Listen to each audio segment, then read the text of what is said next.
Okay, so now these are the horizontal and vertical control. So simply meaning of horizontal and vertical control is the horizontal control means we have to mark the reference points with we have to mark the points with the reference in the horizontal direction, and vertical control is nothing but you have to transfer the levels from any reference datum, एखाद्या reference datum पासून तुम्हाला level transfer करायचे आहेत vertically, that is vertical control, आणि horizontally distances measure करणार, that is the horizontal control.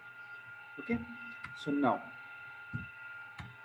next point is the setting out a building. So first we have to see how to set out the building on the ground. So generally the foundation plan of the building is usually supplied or it can be prepared from the given wall plan of the building. The foundation plan of your building is supplied or given from the wall plan of the building and size of foundation for the different walls. Generally, if you have seen any civil engineering structure, here you can see the plan. So this is the internal rooms are there, internal blocks are the rooms, and between this wall and this wall, the dotted line is the center line of your wall. जी dotted line दिसते इथं तुम्हाला, ही काय तर तुमच्या या वॉलची centre line आहे. ही wall construct करता याची सेंटर लाईन आहे. So you can see here. मग जो फाउंडेशन प्लान आहे आपला, तो फाउंडेशन प्लान म्हणजेच काय असतो, तर जेवढ्या काय एक्सटेरियर वॉल आहेत किंवा इंटरनल वॉल आहेत त्याचे सेंटर लाईन, वॉलची सेंटर लाईन हा तुमचा फाउंडेशन प्लान असतो. Then setting out of a building involves transfer of foundation plan from paper to the actual site. Setting out building involves what? Transfer of foundation plan from paper to the actual site. Actual ground वरती paper वरचा जो foundation plan आहे तो आहेसा transfer करणे is nothing but the setting out a building. The object of setting out building is to provide the builder with clearly defined outline for the excavation. कशासाठी setting out करायचे building, तर कॉन्ट्रॅक्टरला किंवा बिल्डरला एक्सकॅव्हेशनची outline कळावी, किती कुठल्या साईजमध्ये एक्सकॅव्हेशन करायचं आहे आपण ते त्याला कशावरून कळतं, तर तुमच्या फाउंडेशन प्लॅनवरून कॉन्ट्रॅक्टरला हे लक्षात येतं की टोटल किती एक्सकॅव्हेशन करायचं आहे आपल्याला प्लॉट्स, त्याची आउटलाईन लक्षात येते त्याच्या प्लॅनवरून. आणि तो आहेसा फाउंडेशन प्लॅन जर आपण ऍक्च्युअल साईटवरती जर सेट आउट केला तर त्या कॉन्ट्रॅक्टरला हे लक्षात येते की एवढ्या एरियामध्ये आपल्याला एक्सकॅव्हेशन करायचं आहे, आणि मग कॉर्नर पॉइंट्स मार्क करून फाउंडेशनचे आपल्याला कन्स्ट्रक्शन चालू करायचं. So this is the basic part before the start the excavation. Then what equipments required for the setting out? So here 30-meter steel tape is required, 30-meter tape is required. Then two metallic tapes, 15-meter and 30-meter. So tapes are required to measure the distances. Then a long cord, then plumb bob. Long cord, it means your if we say the long cord, it means this any आपण म्हणतो line दोरी थोडक्यात. Long cord is it means line दोरी. Then plumb bob for the exact mark the center of column. For that purpose plumb bob is required. Then sticks or pegs, sticks and pegs required for after the plumb bob we have to fix this peg. That peg is required for the marking the points. Then nails and hammer, for the hammer is required for fixing purpose. These are the some instruments required for the setting out the your building.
Okay, so these are the equipments required for the setting out building. Now, see, there are two methods we can use for the setting out the building.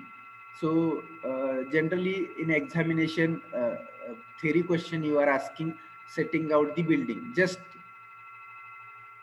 setting out a building. In this way, you theory question you will be asked in examination.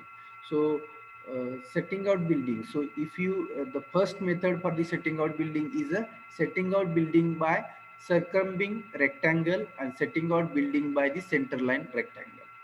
So, circumambing rectangle and center line rectangle, that we will see in detail how to set out the any building by using these two methods. Okay. So both the methods are reference rectangle, setting out building are there. So we'll see the first method is the by using the circumambing rectangle. So in this, now we have to see the procedure. What we have to do exactly. So in the procedure, first we have to see the procedure, the preparation of foundation trench. Preparation of foundation trench plan showing the width of foundation for various walls. See,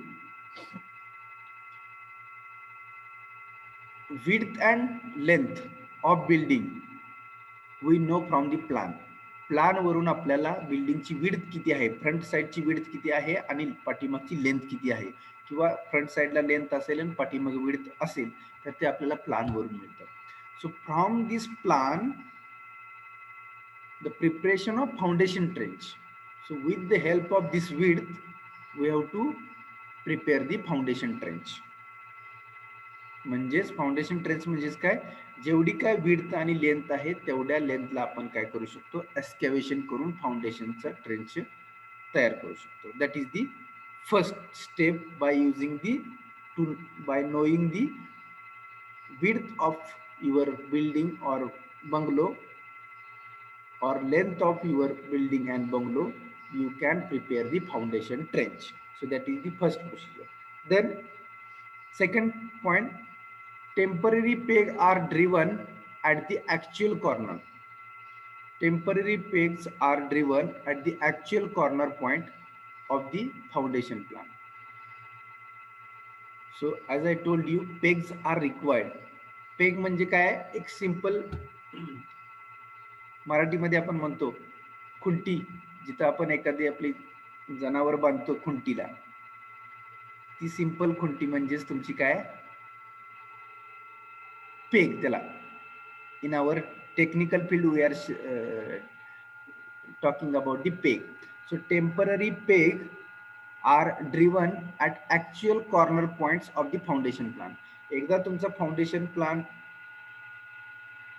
width आणि length नुसार तुम्हाला नोंद झाला की तुम्ही काय करायचंय, temporary peg mark करायचे की बाबा या एरियामध्ये आपला बंगलो फिक्स होणार आहे. Then using these pegs as a reference, a parallel line say PQ of required length is set out at arbitrary selected distance from the actual center line. So here, just a minute. Here PQ is written, but actually this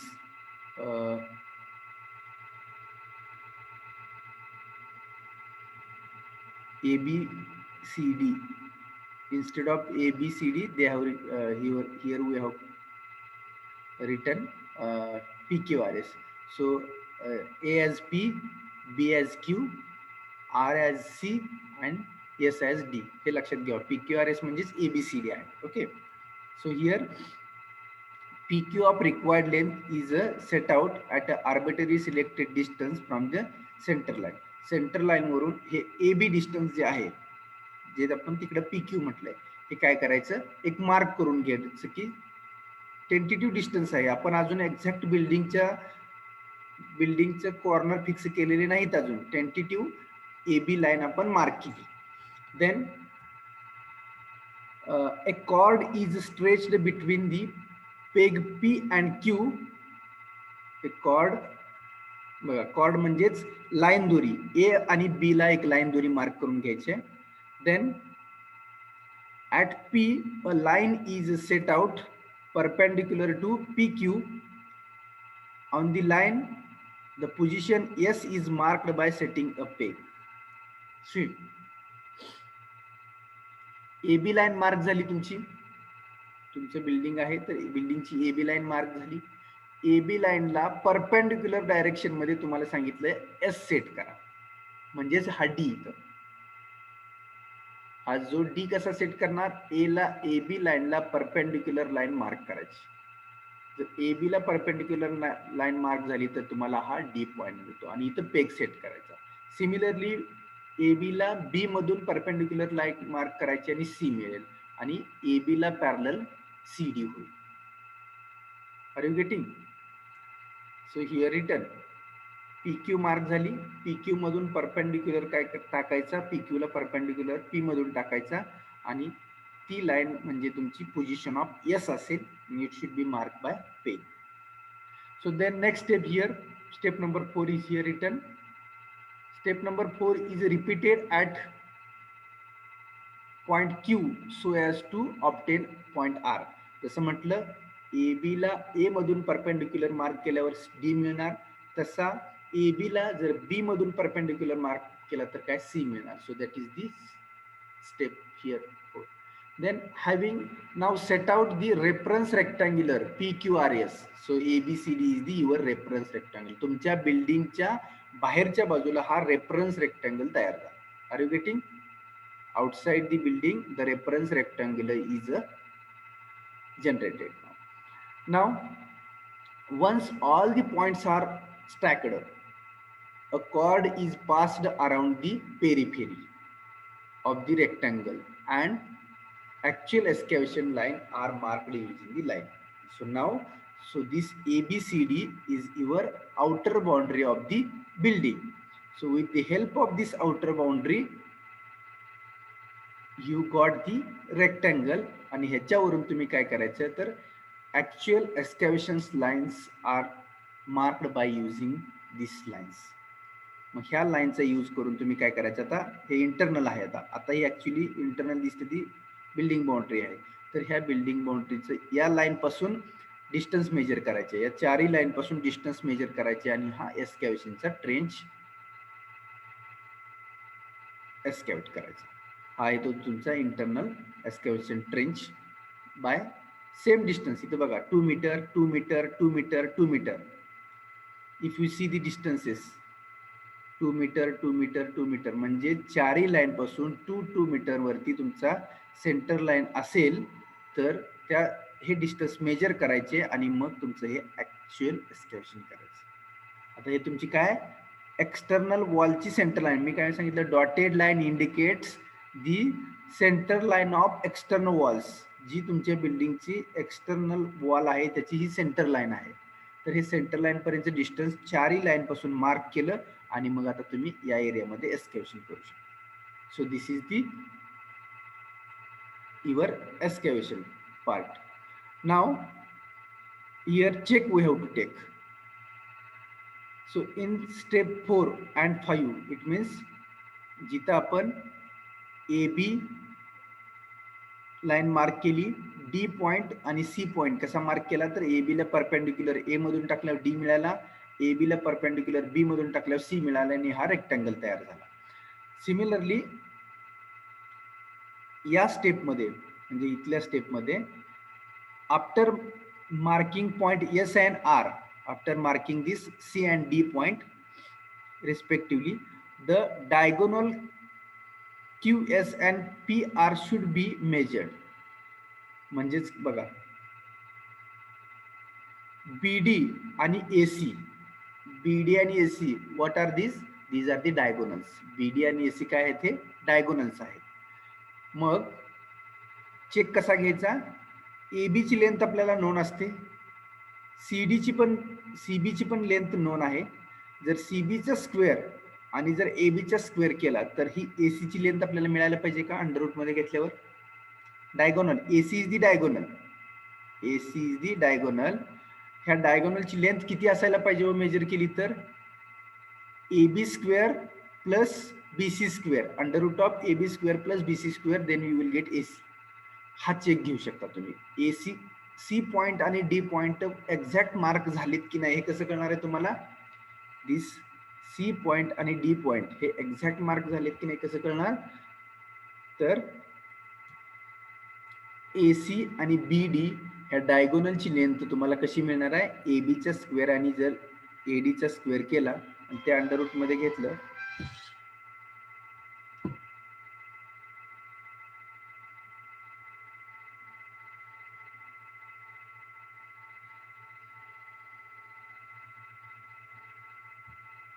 आणि हा जर डायगोनलची length जर actually measurement घेतल्यानंतर जर बरोबर आली, calculation प्रमाणे केलेली डायगोनलची लेंथ जर तुम्हाला ऍक्च्युअल मेजर केली ग्राउंडवर आणि ती जर बरोबर आली तर समजायचं की C पॉइंट आणि D पॉइंट आपण व्यवस्थित मार्क केलेला आहे परपेंडिक्युलर टू दिस लाईन. हा चेक आहे. येते का लक्षात? बिल्डिंग मध्ये चेक कसा घेतला जातो? Diagonal check. AB लाईन तुम्ही अगोदर मार्क केली, AB ला परपेंडिक्युलर A मधून टाकला, D मार्क केला, BC परत B ला AB लाईनला B मधून परपेंडिक्युलर टाकला, C मार्क केला आणि हा रेक्टँगल तयार केला. ओके, आता हा रेक्टँगल तयार केल्यानंतर तुम्हाला C पॉइंटची पोझिशन बरोबर आहे की नाही हे जर समजून घ्यायचं असेल तर तुम्हाला AC हा तुमचा काय आहे? डायगोनल आहे. AC हा डायगोनल आहे. तर डायगोनलची लेंथ ऍक्च्युअली साईडवर मेजर करायची टेपनी AC मेजर करायची, AB मेजर करायची, BC मेजर करायची. AB चा स्क्वेअर प्लस BC चा स्क्वेअर हे जर अंडर रूट मध्ये टाकलं तर काय मिळणार आहे तुम्हाला? AC मिळणार आहे. मग AC जर तुम्हाला ते मेजर झाली तर तेवढी बरोबर मेजर झाली तर you have to think C point mark location is correct. Similar D point mark location is correct. Check कसा घ्यायचा लक्षात आलं? Diagonal check. So we are calling a diagonal check in the building मध्ये असा आपण diagonal check घेतो.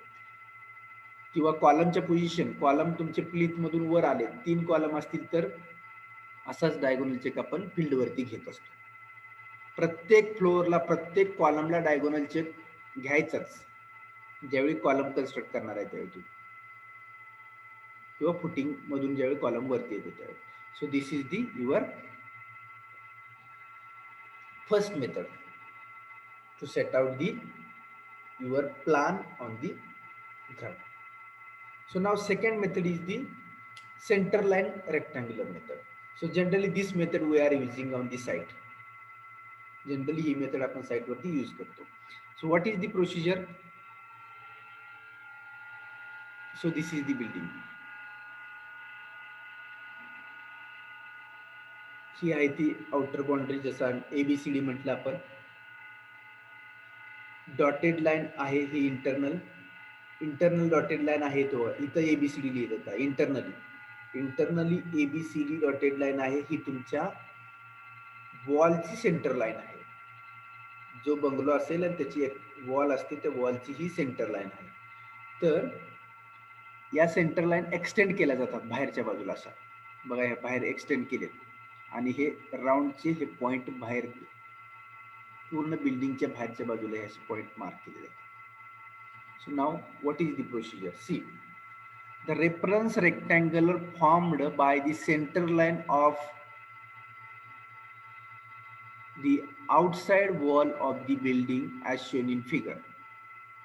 The reference rectangle formed by center line of the outside wall of the building as shown in figure. As I told you, this is the जो आतला dotted rectangle दिसतोय हा तुमच्या वॉलची centre line आहे. ही centre line काय करायची आहे? Extend करायची आहे इकडच्या बाजूला आणि इकडच्या बाजूला, आणि हा पॉइंट मार्क करायचा आहे. सिमिलरली ही सेंटर लाईन आहे, अलॉंग लेंथ सेंटर लाईन आहे, ही सुद्धा इकडच्या आणि इकडच्या बाजूला एक्सटेंड करायची. म्हणजे तुम्हाला हे चार असे सगळे बाहेरचे पॉइंट मिळाले. प्रत्येक कॉर्नरला 2 डायरेक्शन मध्ये, एक्स आणि वाय डायरेक्शन मध्ये तुम्हाला हे पॉइंट्स मिळाले. आणि मिळाले का? जर CD एक्सटेंड केली इकडं तर हा पॉइंट मिळेल, इकडे एक्सटेंड केली तर हा पॉइंट मिळेल. तशीच जर BC या बाजूला एक्सटेंड केली तर हा पॉइंट मिळेल. म्हणजे ह्याच्यापासून एक 2 ते 3 मीटर बाहेर आपले हे पॉइंट मार्क करायचे. आणि मग हे मार्क का करायचे? तर जर तुम्ही एक्सकॅव्हेशन कराल त्यावेळी तुमचे हे ABCD पॉइंट निघून जातात. एक्सकॅव्हेशन केले की ABCD पॉइंट ग्राउंडवरचे निघून जातात.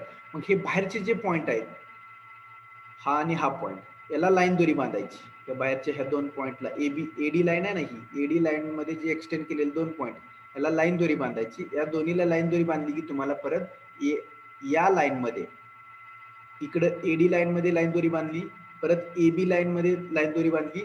जिथं लाईन दोरी क्रॉस होईल तिथं A पॉइंट असेल. तसंच CD लाईन मध्ये लाईन दोरी बांधली, AD लाईन मध्ये लाईन दोरी बांधली, जिथं लाईन दोरी क्रॉस होईल एकमेकाला तो तुमचा D पॉइंट असेल. सिमिलरली C आणि D असे तुमचे हे एक्सटर्नल बाहेरच्या कॉर्नरचे सगळे पॉइंट मार्क झाले. एकदा बाहेरच्या कॉर्नरचे पॉइंट मार्क झाले की internal point with reference to you can mark.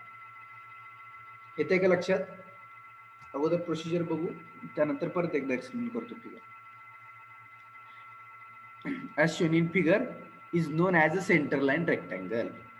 The corner are located by measuring the coordinates with reference to the side of this rectangle. The temporary stakes are fixed at these points. Since these stakes are not permanent and will be lost during excavation, the shoots of the center lines rectangles are produced on the both the sides.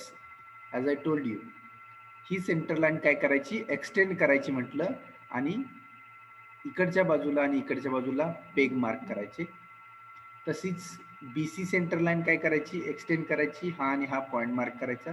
Similarly AB centre line extend करायची, हा आणि हा point mark करायचा. Similarly CD centre line extend करायची इकडं, हा आणि हा पॉइंट मार्क करायचा. सो हे बाहेरचे पॉइंट कशासाठी मार्क केले?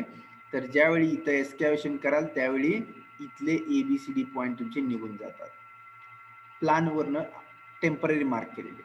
Now here you can see here. Now by using this stakes, हे स्टेक्स गोल राऊंड केलेले स्टेक्स सगळे, the position of any point can be obtain bye plotting it's coordinate using the reference stakes. हे जे round mark केलेले सगळे points आहेत, हे कधी तुम्ही कधी यूज होतात? ज्यावेळी एक्सकॅव्हेशन केलं जातं त्यानंतर तुम्हाला हे उपयोगाला पडतात हे points. In case of precise working, that is for the important building, the theodolite should be used for setting out right angle. मग कधी कधी काय केलं जातं तर या पॉइंटला इथं इन्स्ट्रुमेंट थिओडलाइट सेट केला जातो. थिओडलाइट सेट करून मग मल्टिपल पॉइंट जर असतील DEFG जर असतील एखाद्या प्लॅनवरती तर इथं थिओडलाइट सेट केला जातो, इथल्या पॉइंटला बायसेट केला जातो, आणि या लाईन मध्ये जे काही पॉइंट्स तुम्हाला घ्यायचे तेवढे पॉइंट सगळ्या CD लाईन वरती घेतले जातात. किंवा थिओडलाइट कुठे सेट करायचा? या गोलवरती सेट केला जातो. AD लाईन वरती जर मध्ये इंटरनल पॉइंट्स जर काय तुम्हाला फिक्स करायचे असतील तर या AD लाईन वरती मधले पॉइंट्स फिक्स केले जातात या ठिकाणी इन्स्ट्रुमेंट सेट करून. कारण का जर line of site he AD ची जर लाईन ऑफ साईट फिक्स झाली तर या लाईन वरती रेंजिंग रॉड फिक्स करून कितीही पॉइंट तुम्ही या लाईन वरती AD लाईन वरती घेऊ शकता. So this is this step. And Here this step is benchmark should be established in convenient position away from the site of work so that they maintain undisturbed until the work is completed. आणि हे point जे आहेत एकदा fix केले, हा benchmark fix, हा गोल म्हणजे काय आहे, इथं तुम्ही एक छोटासा कट्टाच तयार करायचा आणि त्याला जेणेकरून 1 फूट बाय 1 फूटचा जरी केला तरी चालेल. हे सगळे जे पॉइंट्स आहेत राऊंड, इथं 1 फूट बाय 1 फूटचा एक रेक्टँगलच तयार करायचा आपल्या कमरे एवढ्या उंचीचा इथं प्रत्येक पॉइंटला. हे परमनंट झाले तुमचे. आणि मग ह्याला जर तुम्ही लाईन दोरी बांधल्या एडी डायरेक्शन मध्ये, एबी डायरेक्शन मध्ये, सीडी डायरेक्शन मध्ये, ह्याला जर लाईन दोरी बांधल्या तर तुम्हाला ए बी सी डी हे पॉइंट्स लाईन दोरी जिथं क्रॉस होतील त्या ठिकाणी हे पॉइंट्स मिळतील.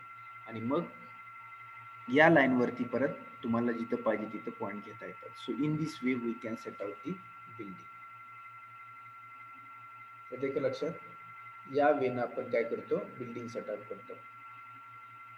पहिल्यांदा एक आउटसाइड बाउंड्री तयार करतो, परत बिल्डिंगचे कॉर्नर्स आपण घेतो, ए पॉइंट अगोदर मार्क करतो, ए पॉइंट वरून बी मार्क करतो, बी वरून सी मार्क करतो, सी वरून डी मार्क करतो. 4 पॉइंट्स मार्क झाले. परत ए मधून एडी लाईन इकडे एक्सटेंड करतो, एडी लाईन या बाजूला एक्सटेंड करतो, ए बी लाईन इकडे एक्सटेंड करतो परपेंडिक्युलर मध्ये. असं एक्सटेंड करायच्या लाईन. हे सगळे कॉर्नरचे बाहेरचे पॉइंट दिसतात राऊंडवाले, हे सगळे मार्क करायचे. मग एक्सकॅव्हेशन करायचं आतलं सगळं.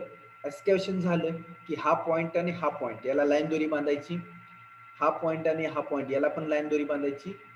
तसंच या सगळ्या लाईन दोरी बांधल्या, ज्या एक्सटेंड केलेल्या लाईन आहेत त्या सगळ्या लाईन दोरी बांधल्या की तुम्हाला ए बी सी डी परत एक्सकॅव्हेशन केल्यानंतर खड्ड्यात मार्क करता येतात हे सगळे पॉइंट जिथे एक्सकॅव्हेशन आपण केले.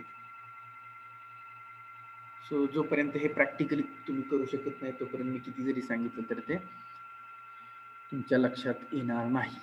Okay, so this is the setting out a building.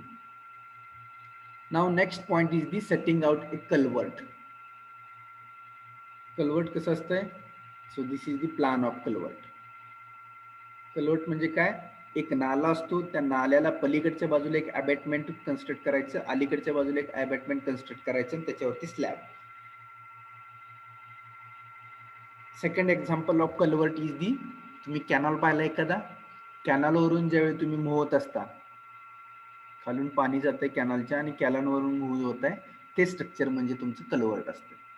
एका छोट्या नाल्याला पास होण्यासाठी जे आरसीसी स्ट्रक्चर आपण कन्स्ट्रक्ट केलेलं असते, आरसीसी असेल किंवा लोड बेरिंग असेल, that is nothing but your culvert. छोटं एकच स्पॅन असतो. ब्रिजला स्पॅन किती असतात? जास्त असतात.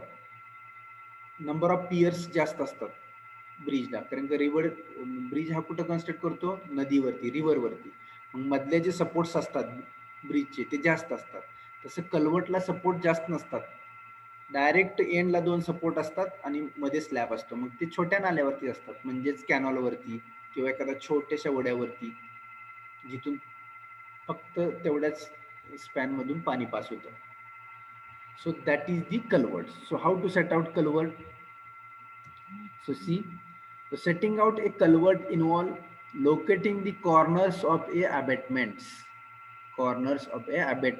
and the spring walls with the respect to the respective center line of the road or railway and drainage streams. म्हणजे एखाद्या रेल्वे रोड वरती सुद्धा आपण कल्वर्ट कन्स्ट्रक्ट करतो, रेल्वेवरती सुद्धा कल्वर्ट कन्स्ट्रक्ट करतो. रेल्वे वरून जाते आपण आणि खालून आपण अंडरग्राउंड जात असतो, पाहिलं असेल कुठे तर रेल्वेच्या ठिकाणी, दॅट इज दी कल्वर्ट. एक स्पॅन असतो त्याला. किंवा ड्रेनेज लाईन असेल, ड्रेनेज नाला किंवा एखादी स्ट्रीम म्हणजे छोटा ओढा, ह्याच्यावरती आपण ते कन्स्ट्रक्ट करत असतो. So while designing the culvert, the designer uses these center lines as an axis of coordinates and their points of intersection is taken as a origin.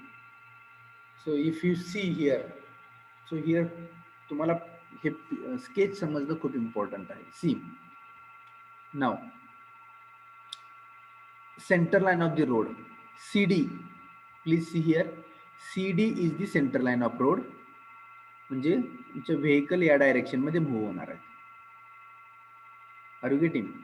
So now this is the this side, here A is written, capital A. So capital A is the one side of your embankment and capital B is the another side of embankment. म्हणजे ह्या रोडची ही एक side आहे, ही दुसरी side आहे. मग इथे एक अबॅटमेंट प्रोव्हाइड करणार आहे, इथे एक अबॅटमेंट प्रोव्हाइड करणार आहे. नाव यू कॅन सी हियर,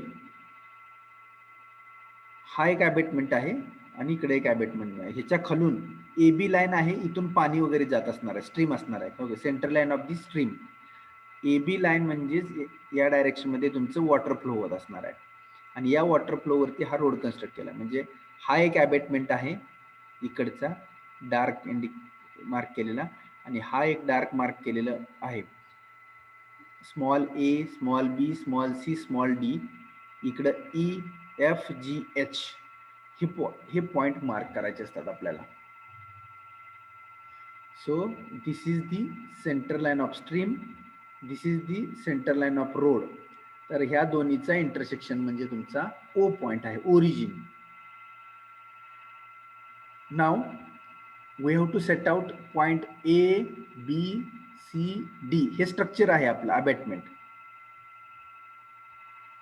इथून ए डी पासून ई एच पर्यंत जी हे डिस्टन्स आहे त्याला अबॅटमेंट असतात आणि ही जो ए बी सी डी हा रेक्टँगल दिसतो ह्याला आपण विंग वॉल म्हणतो. कलवटची ही जी आहे ती विंग वॉल, इकडच्या बाजूची विंग वॉल, ही सेकंड साइडची विंग वॉल, तसंच या बाजूची ही विंग वॉल आणि ही सेकंड विंग वॉल आणि हा आहे तुमचा अबॅटमेंट. This is the abutment. See my cursor. This is the abutment. This is the abutment, and these are the four wing walls at the corners. So now we have to mark these points A, B, C, D, E, F, G, H.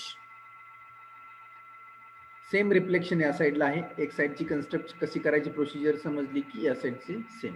So here A, B, C, D, E, F, G, H. These are the corners. We have to set out this point. We have to mark on the ground.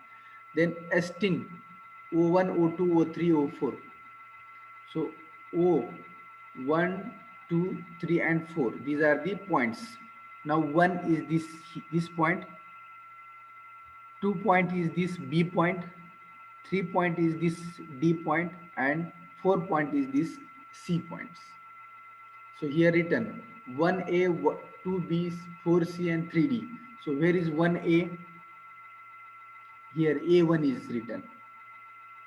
1A is nothing but this point, A point.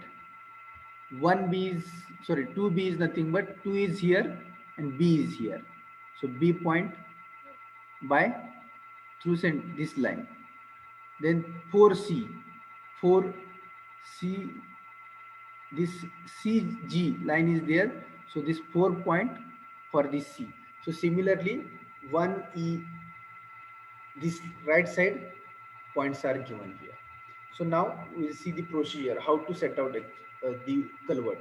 So setting out a culvert is a simple because there is only one span and the flow of water is less. In the flow of water is more, it can be easily diverted. So what is culvert? They have shown here. For bridge, flow of water cannot be diverted and length may be very long. So bridge length is very long as compared to culvert. So due to above reason, the setting out can be carried out from the center line of bridge. So it is not easy setting out of bridge. So not easy setting out of bridge as compared to culvert. So here how to setting out culvert, that I have told you. We have to set out this A, B, C, D point with the reference of these two center line points. We have to see now how to mark this A point, as I will tell you. See, CD is the road line and AB is the stream line. So O center we got with the intersection of these two lines. O मिळाला. O पासून 1 point in the direction of the major करायचा अबॅटमेंटला. 1 point A major झाला की ह्याचं design आपल्याकडे available असतं. हा जो तुमचा डार्क मार्क केलेला पार्ट आहे, डॉटेड लाईन सोडून हा डार्क मार्क केलेला पार्ट आहे, ह्याचं डिझाईन आपल्याकडे अवेलेबल असते, प्लान आणि डिझाईन. मग प्लानवरती 1A ही लेंथ दिलेली असते आपल्याला. इथे सांगितलंय नॉर्थिंगला 1A लेंथ मेजर करायची आणि ए पॉइंट मार्क करायचा. सिमिलरली परत ही विड्थ 3 पॉइंट मार्क नोन असतो आपल्याला, मार्क करायचा. 3D लेंथ आपल्याला प्लानवरती असते, ती मेजर करायची. ए मिळाला, डी मिळाला. सिमिलरली परत आता तुम्हाला बी मार्क करायचं आहे, तर परत या सेंटर लाईन वरती ओ पासून 2 हिथून ही बी ची लेंथ तुम्हाला नोन असते, B1B ही लेंथ नोन असते, ती B1B वर टाकायची, 2 मार्क होतो. 2 पासून हे डिस्टन्स तुम्हाला नोन असतं, 2 पासून बी पर्यंत डिस्टन्स मेजर करायचा, बी पॉइंट मार्क करायचा, तसाच सी मार्क करायचा. ABCD मार्क झाले की तुम्हाला या ठिकाणी तसंच EFGH मार्क केले की हा या साईडचा हा तुम्हाला कलवर्ट कन्स्ट्रक्ट करता येतो. अबॅटमेंट आणि विंग वॉल थोडस हे समोर नसल्यामुळे समजायला इझी जाणार आहे, कारण का जर समोर स्केच काढले तर तुम्हाला ते मला एक्सप्लेन करता येते. फक्त इथं मी फिगरमध्ये तुम्हाला दाखवतोय. जर समोर असतं तर आणखी तुम्हाला डिटेल्स स्केचेस काढून ते दाखवता आलं असतं. So easy part if you read, तुम्ही जर वाचलं तरी पण समजून जाण्यासारखं आहे. ही फिगर महत्वाची आहे. फिगर कशी सेट आउट केली हे जरी वाचलं तरी आपल्याला हे समजून जातं. ओरिजिन मार्क केला, ओरिजिन पासून 1 मार्क केला, 1 पासून 1 पासून ए मेजर केला, हे डिस्टन्स मिळालं. तसंच 3 पासून डी मेजर केला, 2 पासून बी मेजर केला आणि 4 पासून सी मेजर केला की पॉइंट्स मिळाले. एवढं पॉइंट्स मिळाले की सेटिंग संपलं. Okay, so this is the setting out culvert. Now next point is the operations for setting out bridge. So how to set out bridge? We have seen setting out building, setting out culvert, now setting out bridge. So actually bridge is a bridge having multiple spans, culvert having one span. So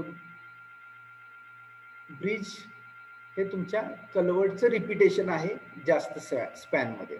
आणि generally bridge is constructed on the any river and culvert is constructed on the any small nala or stream. So in the bridge we have to mark the position of piers. अबॅटमेंटची position abutment एंडला असतात. You see here, this is the river. ही river आहे आणि AB हा तुमचा bridge आहे या ठिकाणी. तर हा AB ब्रिज तुम्हाला कन्स्ट्रक्ट करायचा असेल तर पुढे आणखी परत तुम्हाला AB ब्रिज वरती P1 P2 सी या AB ब्रिज वरती P1 P1 म्हणजे काय, पियर 1 पियर 2 ह्याच्या पोझिशन पण मार्क करायच्या. त्या पोझिशन कशा मार्क करायच्या ते आपण बघणार आहे, कारण का त्याची प्रोसिजर आहे. So in this way, so here P1 P2 we can mark.